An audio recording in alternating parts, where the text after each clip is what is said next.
Temos a grande alegria de receber o Sr. Wilson, que foi pastor da igreja, está aqui com o Zeldinha. Atualmente eles estão na Austrália como missionários. Domingo passado estiveram conosco aqui à noite e não poderíamos perder essa oportunidade. Ele foi convidado para ser o pregador. Então nós queremos dar boas-vindas a esse querido casal. O pastor Wilson e Zeldinha são muito queridos aqui, seus filhos, e que eles sejam instrumento de Deus. Vamos ouvir atentamente aquilo que o Senhor tem para o nosso coração nesta manhã. Seja bem-vindo, pastor.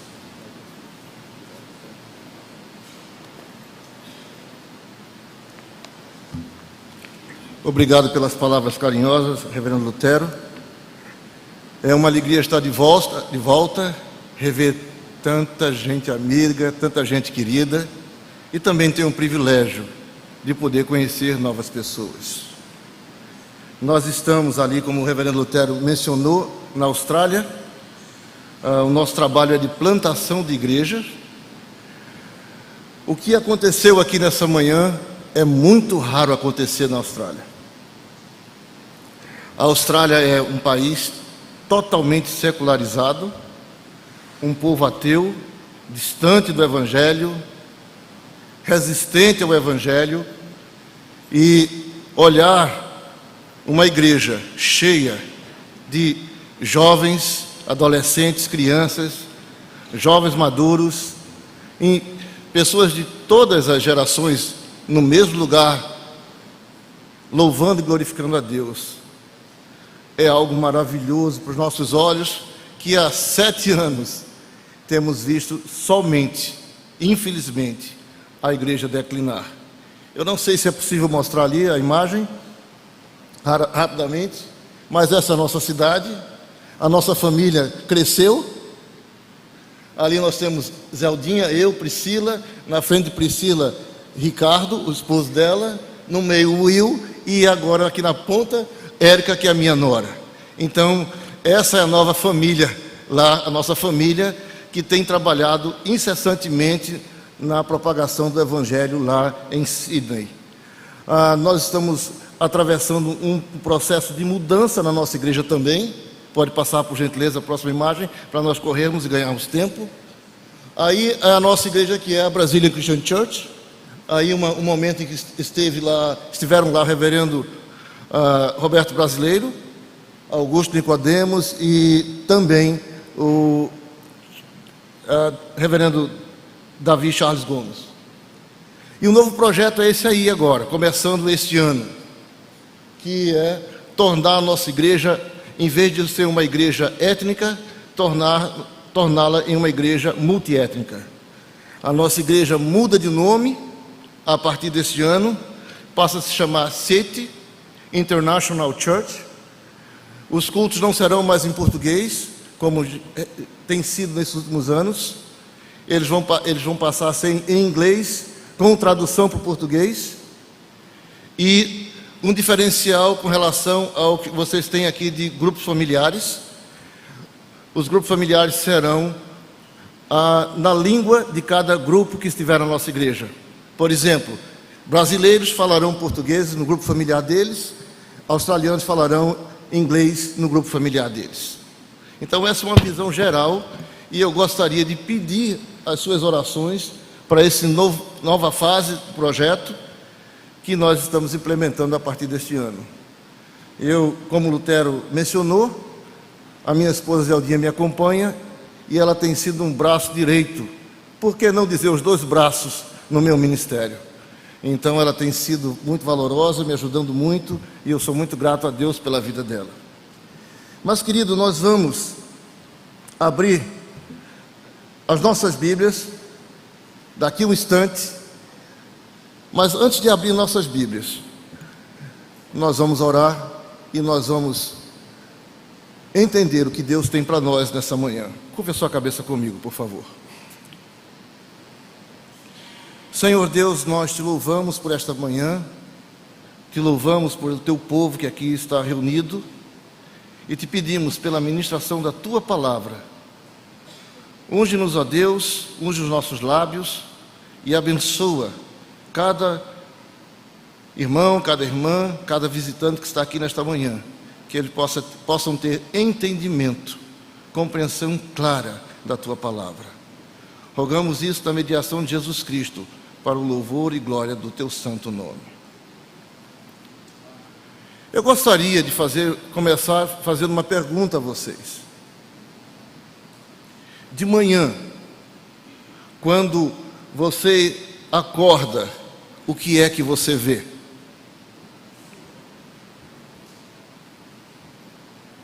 Em meio às fragilidades, incertezas, onde você busca conforto e segurança, que ensino você está seguindo?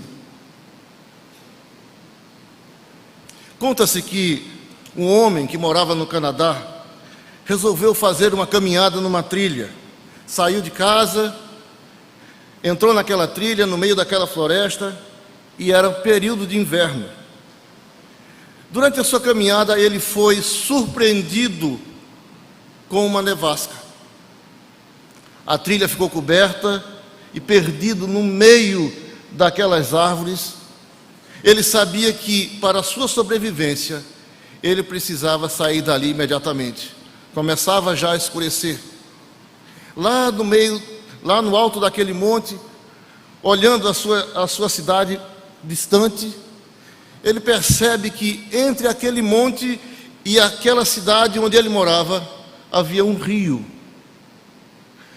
O caminho de volta era muito longo e o único caminho de volta era atravessando aquele rio. Ele começa a pensar sobre a possibilidade de atravessar aquele rio. Desce daquele monte e quando ele chega às margens daquele rio, ele percebe que aquele rio está completamente congelado, coberto de gelo, um espelho de gelo na superfície. Mas ele sabe que é o único caminho que ele tem para chegar à sua casa. Ele teria que atravessar caminhando por cima daquele espelho de gelo. Ele olha para aquele espelho de gelo, entende que se ele não enfrentar o desafio, as suas chances de sobrevivência serão muito pequenas. E ele começa então a dar os primeiros passos. Decidido, começa passo a passo, passo a passo.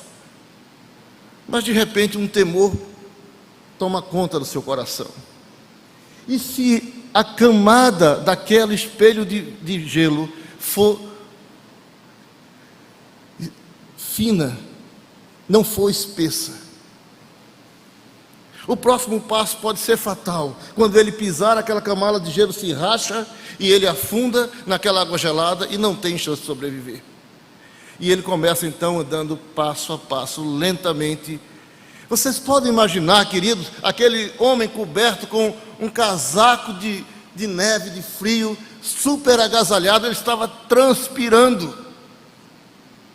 O medo o pavor havia tomado conta do coração dele. Havia tanta incerteza, havia tanta insegurança, e aí cada passo que ele dava, ele estava esperando ouvir o barulho do gelo se rachar e ele afundar. E ele começa aquela travessia com muita agonia, passo a passo, tremendo, hesitante. Quando ele chega no meio, aproximadamente no meio daquele rio, já tendo realizado a metade do trajeto, ele começa a ouvir o tropel de cavalos puxando uma charrete. E a charrete e os cavalos vêm sobre aquela superfície de neve, de gelo. E ele olha para trás e dá com a mão, e vem um moço sorridente, dirigindo aquela charrete. E ele dá com a mão e o moço para, e ele pergunta para o moço: você não tem medo que esse gelo se quebre e você afunde com essa carruagem, com tudo? O moço sorridente diz: não, Não, a única coisa que eu preciso saber é a espessura dessa camada de neve que cobre, de gelo que cobre a superfície desse rio. E disse para ele: olha, eu não preciso ter medo de andar, eu não preciso tremer, eu não preciso hesitar, eu não preciso andar devagar, eu posso correr, eu posso pular, eu posso fazer qualquer coisa em cima dessa camada, porque eu conheço o caminho. Mas, queridos, nós podemos ver nos dias de hoje uma triste realidade no meio do povo de Deus. Muitos cristãos vivendo de modo semelhante àquele homem que está para fazer a travessia, que não conhece o caminho, que faz o caminho com hesitação, que vai dando passos devagar, lento, sem ter a menor confiança no que está fazendo, com medo do amanhã, com medo do futuro. Foi por isso que eu lhe perguntei: o que é que você vê de manhã quando você acorda? Cristãos com medo de prosseguir a vida cristã, cristãos que não sabem qual é a sua posição real em Deus, que não sabem o quanto Deus os ama e o quanto Deus já fez por eles.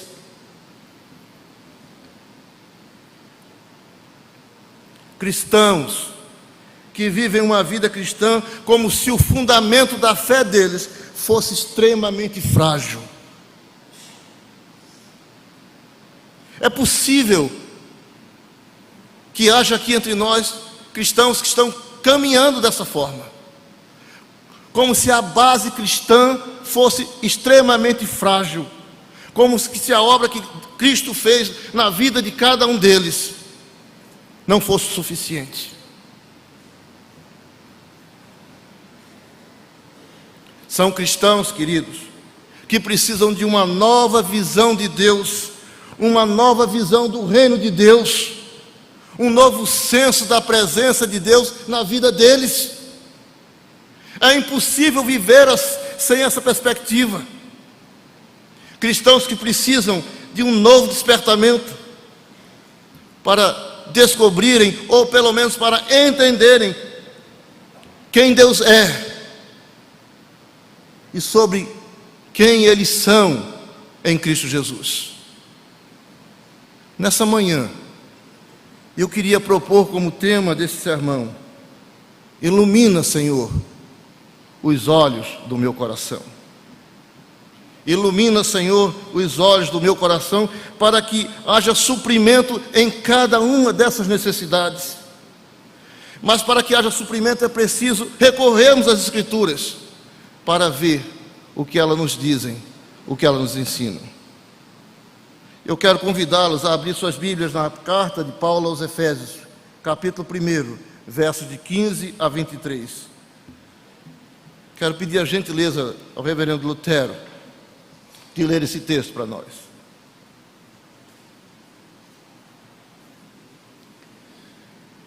Efésios capítulo 1, dos versos 15 a 23.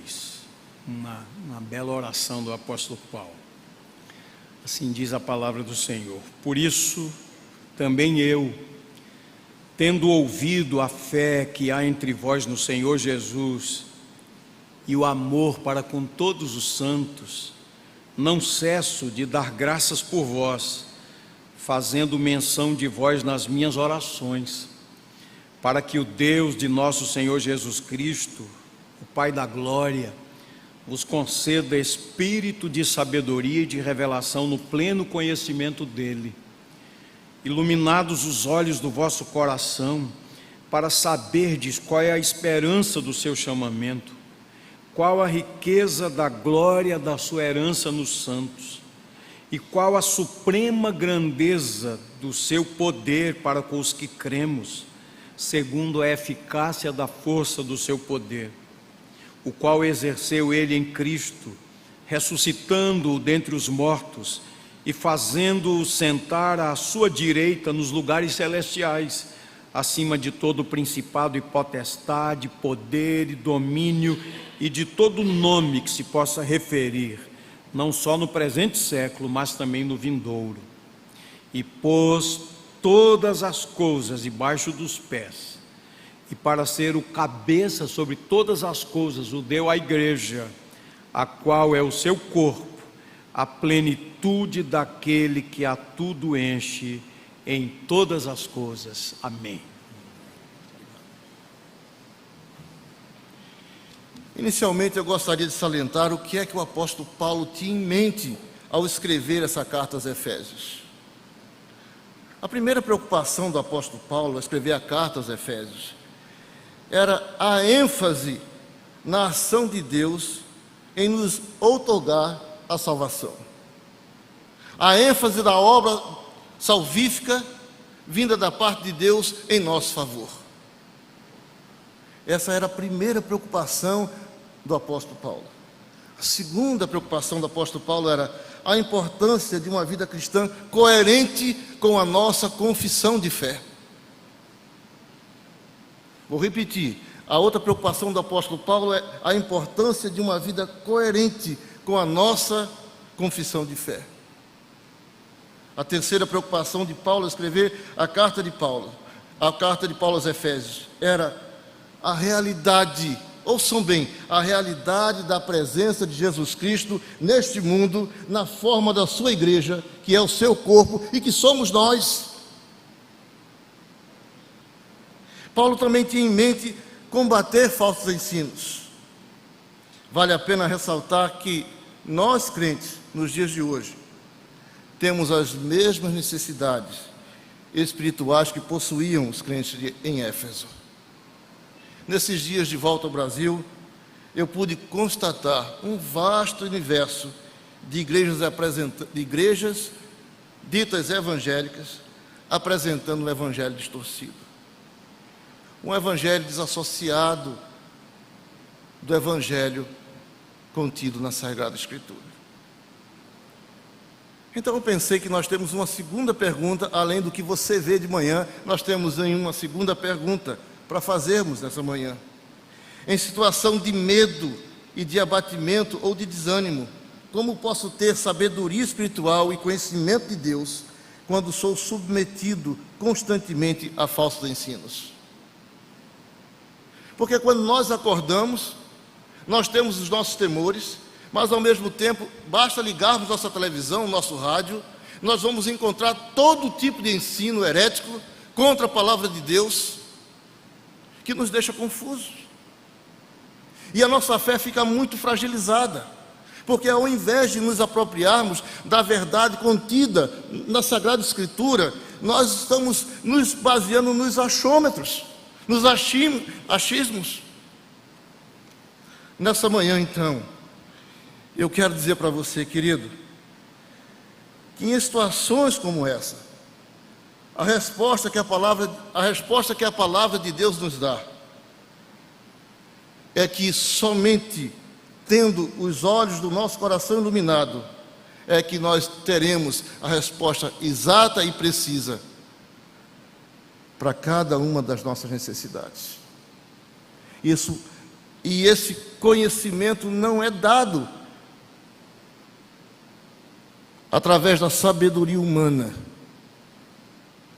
não é dado através da experiência humana, mas é pela iluminação, pela mediação, pelo agir sobrenatural do Espírito Santo de Deus. Nos dias do apóstolo Paulo, o coração era considerado o centro de toda atividade humana. Emoções, vontades, sentimentos, tudo estava ali. E Paulo estava consciente que se o Espírito de Deus não agisse no coração dos Efésios, como também em nosso coração, nós não somos capazes de obter sabedoria espiritual e conhecimento de Deus. Nós ficamos limitados às ideias humanas. E ao falar sobre sabedoria espiritual, Paulo não estava se referindo a um exercício mental, a uma disposição mental, mas se referia num equilíbrio de como viver a palavra de Deus no nosso dia a dia. Sabedoria para vivermos o nosso dia a dia. Quando Paulo está falando sobre conhecimento de Deus, não é um conhecimento intelectual, mas é relacionamento com Deus. Ouça bem, as duas coisas são completamente distintas do ponto de vista humano. Uma tem a ver do modo como aplicamos a palavra de Deus à nossa vida, e a outra tem a ver com o relacionamento que nós cultivamos com Deus no nosso dia a dia. Isso fica evidenciado nesse versículo 18, que nos ensina com clareza que somente pela instrumentalidade do Espírito Santo de Deus é que nós seremos capazes de adquirir essa sabedoria e esse conhecimento.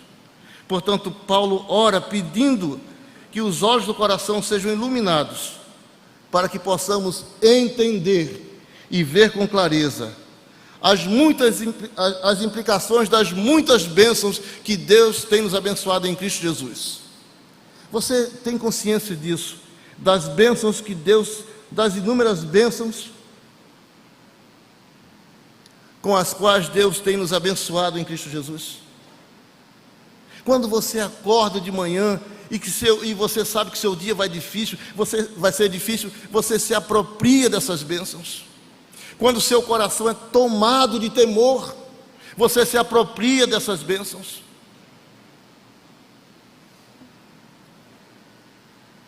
E quando Paulo diz que quando o nosso coração é iluminado pelo Espírito Santo de Deus, nós podemos entender e ver com clareza qual é a nossa esperança em Cristo, qual é a nossa herança em Cristo, e nós ficamos mais conscientes da suprema grandeza do poder de Deus.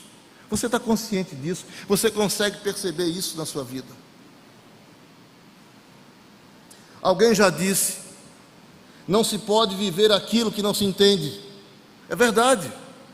Se eu não entendo as Escrituras, se eu não entendo o plano redentor de Deus, se eu não entendo o amor de Deus, se eu não entendo a minha esperança em Cristo, se eu não entendo a minha herança em Cristo, se eu não entendo o poder de Deus, como é que eu posso viver na dependência dEle?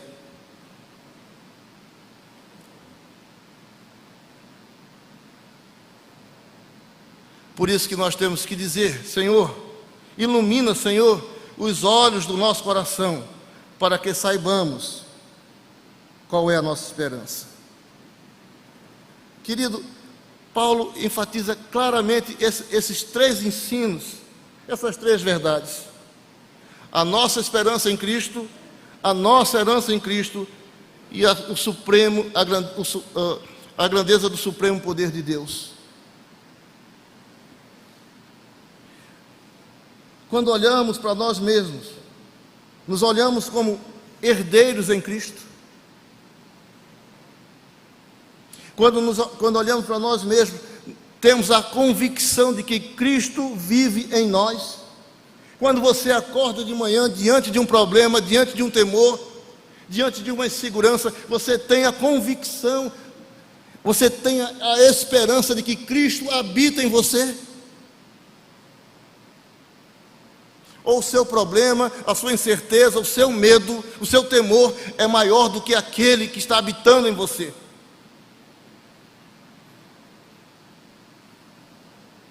Você esqueceu das maravilhosas promessas de Jesus, que diz: eu lhes dou a vida eterna, jamais perecerão, e ninguém as arrebatará das minhas mãos, falando para cada um de nós como suas ovelhas? Eis que estou convosco todos os dias, até a consumação dos séculos. E eu acordo de manhã e eu tenho medo, como aquele homem teve medo de atravessar aquele rio, pela falta de conhecimento. O que Deus requer de mim e de você? Eu quero dizer para você nessa manhã que Deus requer de mim, de você, a absoluta convicção acerca da sua salvação e da minha salvação em Cristo Jesus. Se você não tem essa convicção, se aproprie das bênçãos de Deus, se aproprie das promessas de Deus, entregue sua vida a Jesus, mas tenha convicção de que essa esperança é sua também. Possuídos desta convicção, nós não podemos esquecer qual é a nossa herança. A nossa herança em Cristo. Somos herdeiros.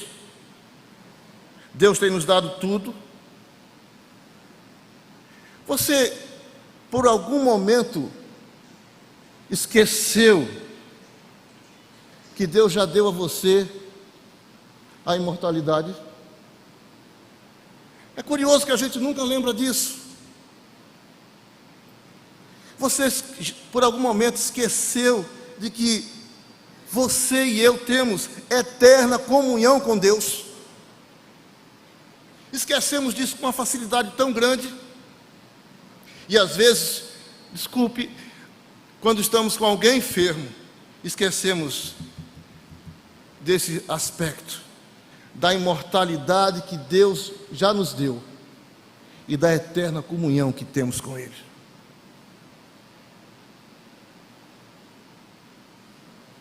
É preciso lembrar que somos herdeiros, filho por adoção. Nós fomos feitos herança.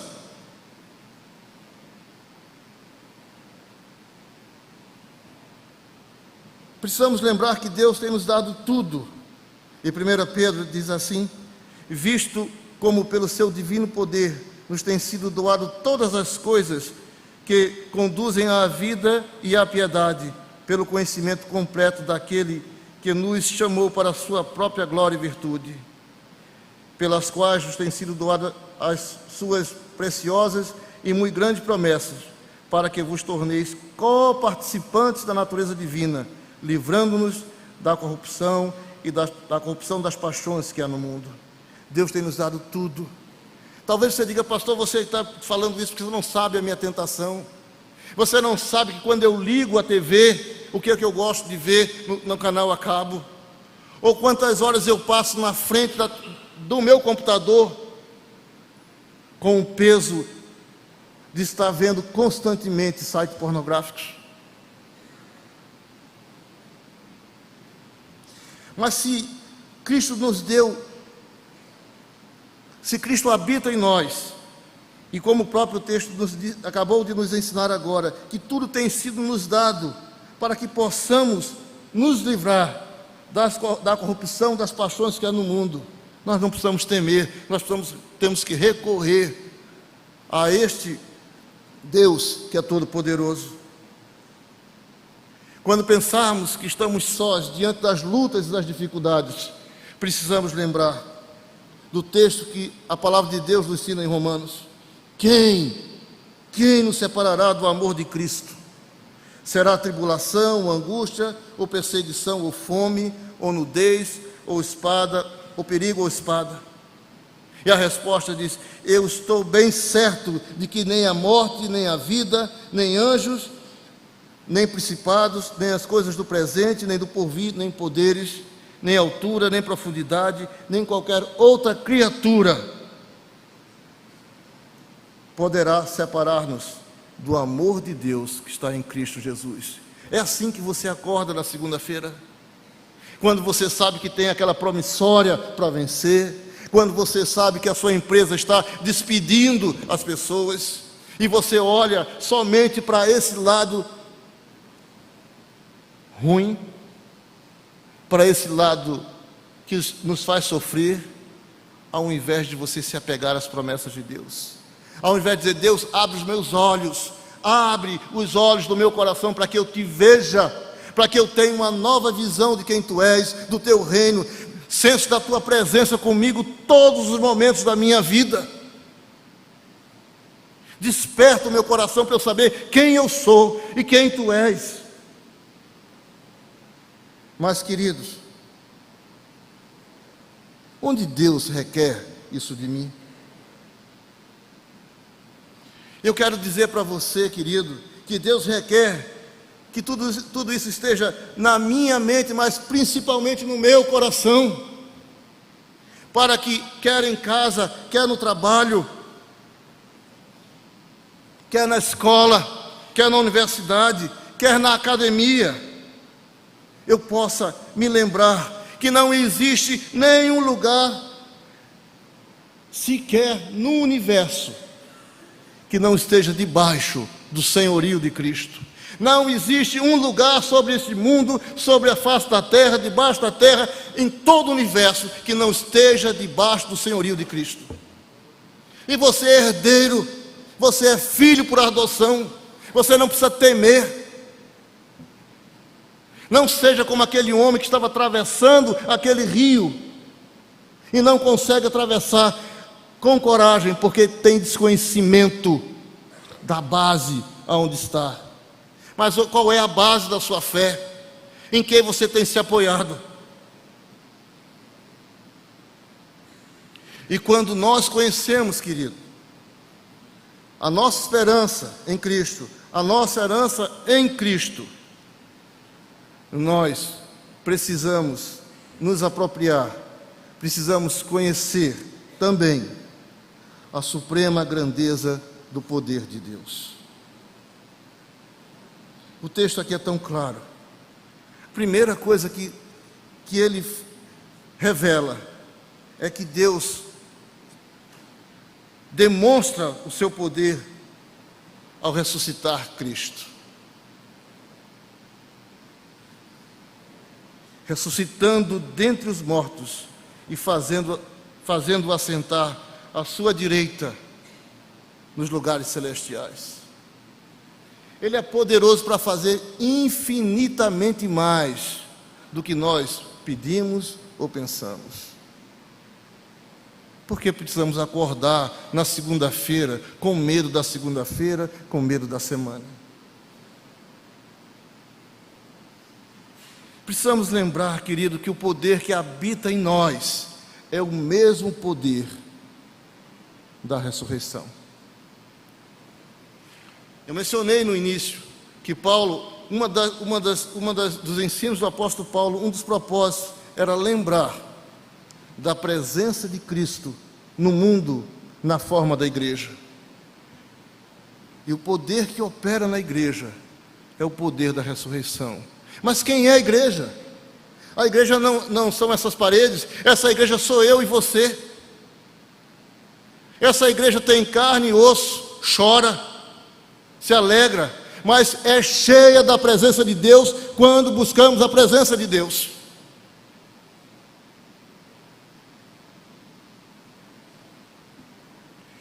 O poder que habita na sua vida, que domina a sua casa, que domina os seus filhos, que domina as suas crises existenciais, ou sua crise de casamento, qualquer que seja, é o poder que vem, é o mesmo poder que vem de Deus, que ressuscitou Jesus Cristo. Mas o texto ainda não para aí.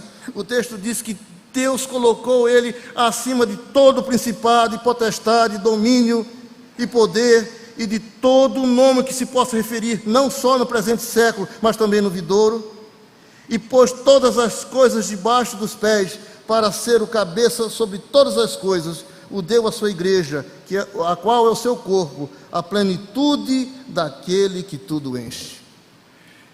Eu parei quando olhei esse último versículo. Nós somos a plenitude daquele que tudo enche. Você é o vaso que Deus colocou para ser um vaso de bênção aonde você está.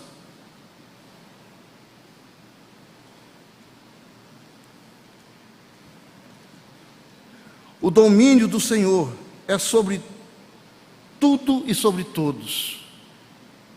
Tudo no universo.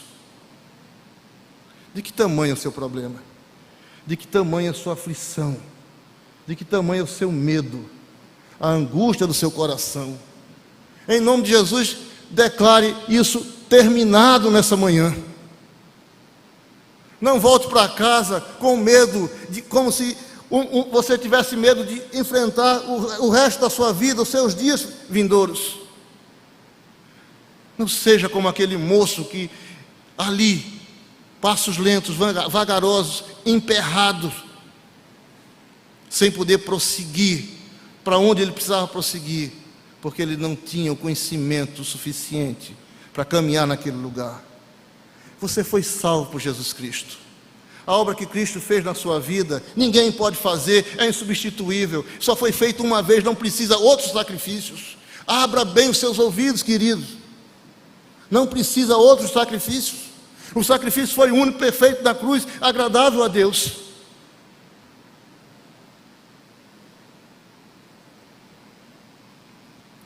Talvez você se pergunte agora: como posso fazer isso? Como posso fazer o que Deus requer de mim nessa manhã? Há uma expressão muito usada lá na Austrália, que são os buscadores casuais. São aqueles que buscam a Deus casualmente. É interessante, porque não há intimidade com Deus, não há conhecimento de Deus. A vida deles é assim, nessa fragilidade. É como a espessura daquele espelho de gelo, cujo aquele homem pensava que era extremamente frágil. A fé deles estão assim, desta forma, fragilizada. Mas sabe por quê, queridos? Porque eles estão em busca somente dos benefícios de Deus. Lamentavelmente, eu posso dizer isso. Você quer ser forte, você quer enfrentar desafios, vencer gigantes. Só você não faz, só eu não faço. Mas a palavra de Deus diz que em Deus faremos proezas. Mas eu preciso ter essa intimidade com Deus. Eu não posso buscar Deus de vez em quando. Eu preciso ter uma intimidade com Ele, de modo que eu sinto a presença dEle, o senso de presença dEle comigo o tempo todo é real. Sabe o que é que esses buscadores encontram, queridos? Esses buscadores, sabe o que é que eles encontram, esses buscadores casuais? Eles não encontram absolutamente nada. Eles vão para a igreja e voltam da igreja vazios. Porque Deus não se encontra assim de qualquer jeito. Nós encontramos Deus quando nós o buscamos diligentemente. Diz o profeta Jeremias: o Senhor diz assim: buscar-me-eis e me achareis quando me buscardes de todo o vosso coração, e eu serei achado de vós, diz o Senhor, e farei a vossa sorte mudar.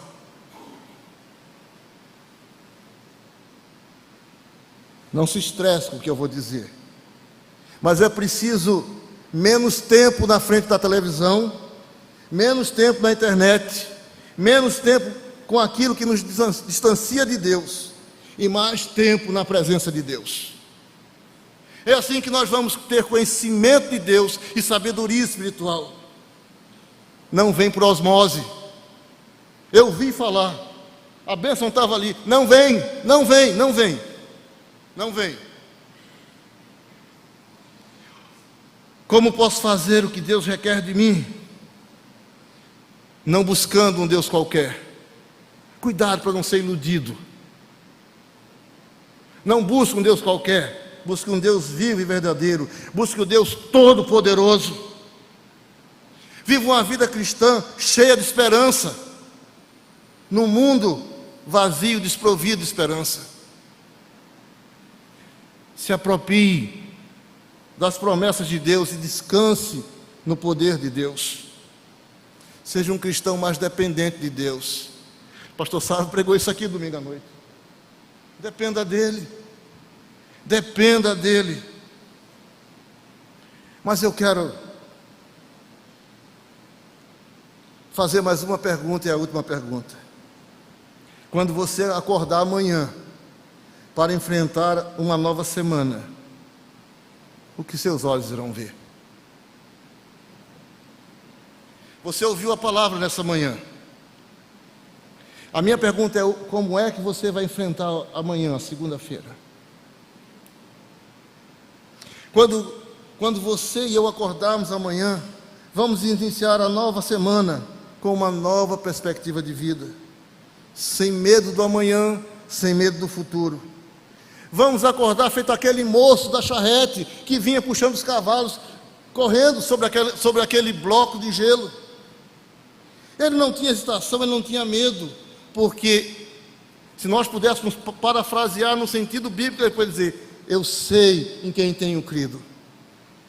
A base do conhecimento dele era sólida, aquele gelo era espesso o suficiente para não afundar aquela carruagem.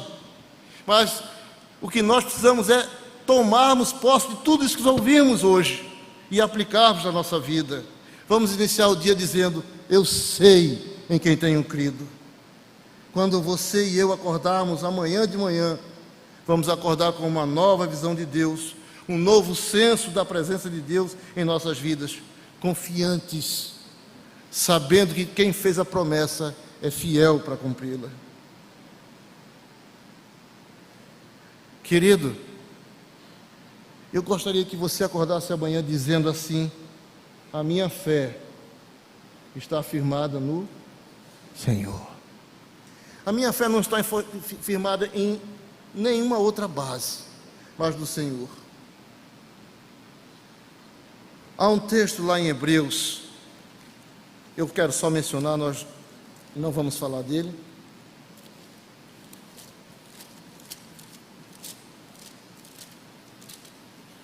Um texto onde relata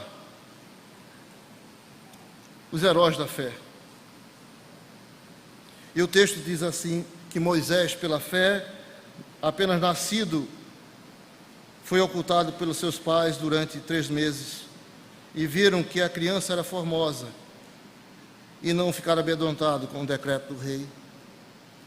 Pela fé, Moisés, quando já homem feito, se recusou a ser chamado filho e filha de Faraó, preferindo ser maltratado junto ao povo de Deus, a usufruir os prazeres transitórios do pecado. Porquanto considerou opróbrio de Cristo por maiores riquezas do que os tesouros do Egito, porque contemplava o galardão. Mas o que mais me chama a atenção desse texto é exatamente isso aqui. Pela fé, ele, Moisés, abandonou o Egito, não ficando amedrontado com a cólera do rei. Antes, permaneceu firme como quem vê aquele que é invisível.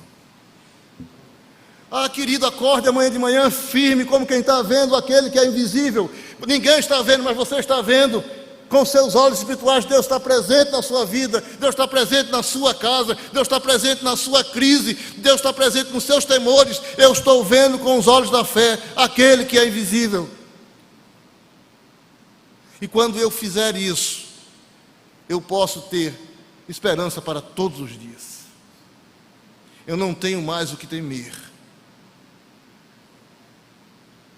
Eu não tenho absolutamente mais o que temer. Por isso, eu finalizo dizendo: quando você e eu acordarmos amanhã, vamos permanecer firmes, inabaláveis na fé, como aquele que vê o invisível. Deus nos abençoe.